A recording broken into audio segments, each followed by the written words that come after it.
L'éphémère instant d'une vague qui s'écrase sur le littoral. Un littoral plongé depuis très longtemps dans la grisaille.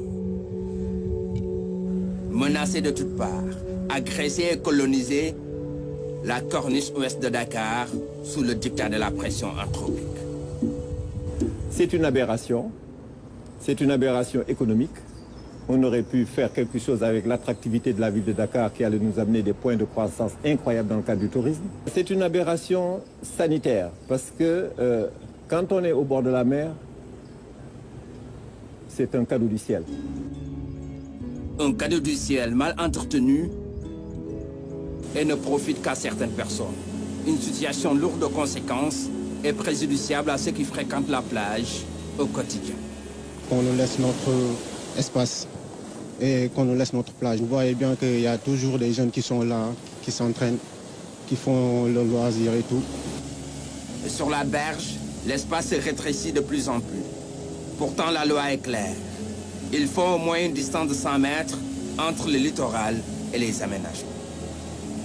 100 mètres à partir des plus hautes eaux. C'est ça la limite.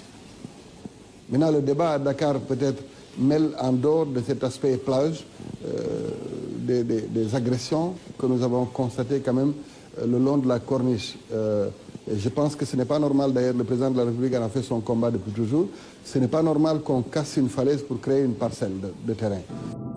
C'est le énième chantier qui fait l'objet de polémiques sur la corniche. Paradoxe. Le propriétaire détient pourtant tous les papiers légaux.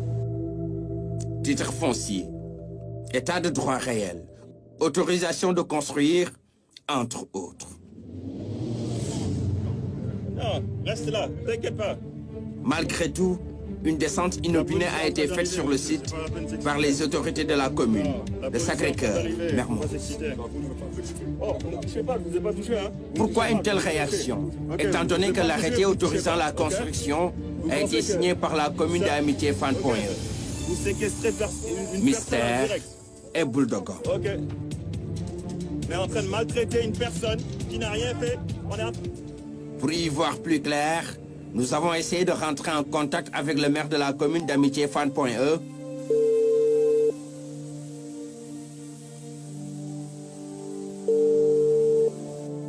Celui de Mermoz Sacré-Cœur, mais toutes nos tentatives sont restées vaines. Alors, que disent les textes par rapport à l'occupation du littoral? La loi de 1976 portant code du domaine de l'État autorise, sur la base d'un certain nombre de dispositions, son affectation soit à des personnes morales ou bien à des personnes physiques. Maintenant, la conditionnalité qu'on a toujours évoquée, c'est le fait que l'occupation soit une occupation d'utilité publique ou non. Des dispositions claires. Toutefois, les géologues sont l'alerte et invitent au respect de la loi et à une occupation rationnelle du littoral. Le littoral est une zone d'interface, ce qui fait que vous avez une perpétuelle modification de cet environnement. Mais la vitesse de modification varie en fonction de la nature de la côte. Là où on est, c'est une côte rocheuse. Sa vitesse de recul va être plus ou moins lente. Ça ne sera pas très perceptible. Ce n'est pas le cas par rapport à une côte sableuse. C'est par exemple la côte nord. Donc c'est ce qui fait toute la différence, c'est-à-dire la nature de la côte et le type d'occupation. Pour mieux faire face à cette problématique, l'État a mis en place la direction de surveillance de contrôle et de l'occupation des sols, DESCOS. Le travail accompli au pied du phare des Mamelles est assez illustratif. Le 14 mai 2014, lors de sa sortie, le président de la République avait préconisé l'aménagement du littoral et avait donné des instructions pour que les rares espaces qui restent soient aménagés au profit des populations locales.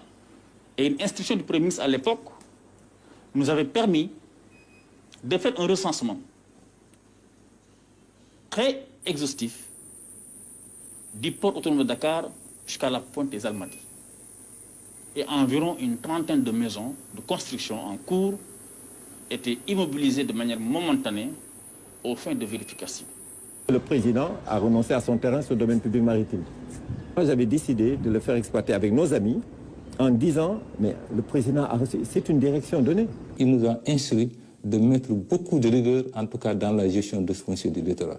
Bien évidemment, on devra travailler sur un plan d'aménagement global qui devra quand même comporter une vision économique certaine tout en sauvegardant les intérêts des populations.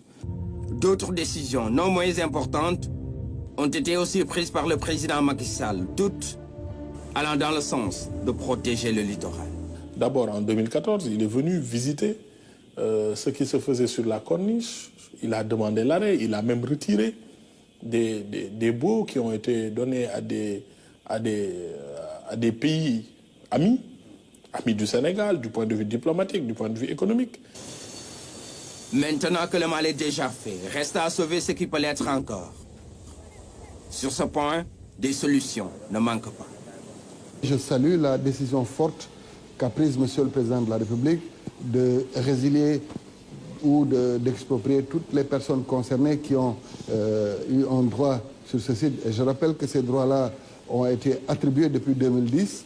Donc, toutes les personnes qui sont le long de la colline des Mamelles vont être expropriées ou on va résilier leurs baux pour que le président en fasse un espace public qui pourra être à la jouissance de tous les Sénégalais. Il y a au moins 3 bandes sur la corniche qui font plus de 2 km et qui ne sont pas fermées aux populations. Maintenant, ce qu'il faut, c'est arrêter l'octroi des titres privés. Ça commence à constituer un abus. Il faut arrêter cela. Maintenant, pour le reste, il faut aménager. Parce que c'est l'aménagement qui crée l'appropriation. Une appropriation qui risque de ne pas avoir le résultat escompté face à de gros bonnets.